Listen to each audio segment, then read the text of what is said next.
Today is Thursday, Parashat Chukat. Parasha begins with the mitzvah of Para Aduma, the red heifer, and it says Zot Chukat Hatorah.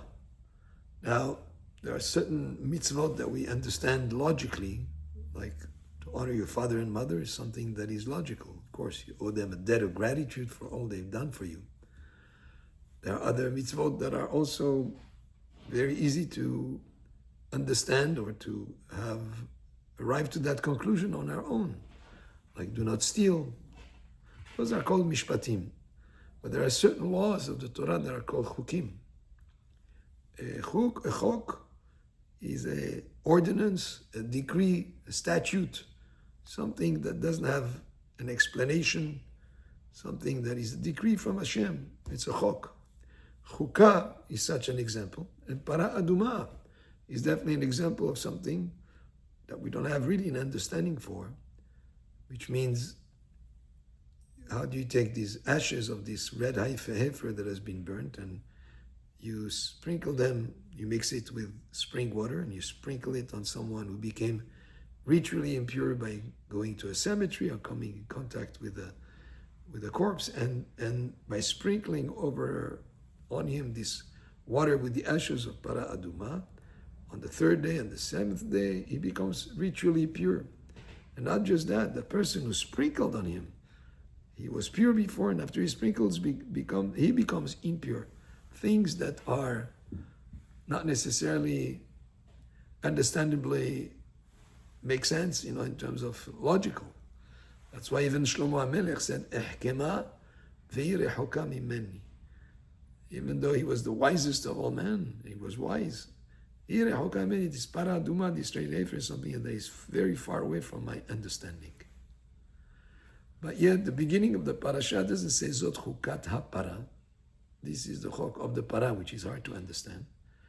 But rather, Zot Chukat Hatorah. This is the chukah of the Torah. And here it indicates to us that all the mitzvot of the Torah, even though we may understand logically some of them, we should relate to them because they're a decree from Hashem as a chok. Because once you start thinking, only if I understand the mitzvah and only if I understand the reason for the mitzvah, then I'll do it. And if not, I'm not going to buy into it. Then that's not how the Torah is, because the Torah is divine commandments from Hashem. Hashem gave us these mitzvot. He's the creator of the world. It's divine mitzvot, and it's many times beyond our understanding. But we have to accept them as a chukah. Sometimes, yes, many mitzvot, you can get to the reason for them, and it makes sense. In Hebrew, the reason for something is tam. What is the tam of this mitzvah? What is the reason of this mitzvah? The word tam means also flavor. In other words, the understanding adds a flavor, a pleasant flavor to the mitzvah. If you were to, just by way of comparison, if you had, let's say, a steak, and you put some pepper on it or some spices on it, the main thing is the actual food. The spices are just to give a flavor to it, but that's not the main aspect of it. So the main aspect is the mitzvah to fulfill it. If you're able to have reasoning for it, then that's like the flavor that you add with spices, let's say, on food. And that makes it more palatable. But regardless whether the spices are there or not, the food is still that same food. So the mitzvah should be followed of the whole Torah. That's why it says Zot Chukat Hatorah. The whole Torah is to be fulfilled as a mitzvah because it's decreed from Hashem.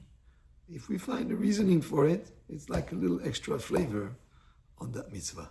And that's why it's called tam, the flavor of the mitzvah. Baruch Adonai le'olam. Amen ve'amen.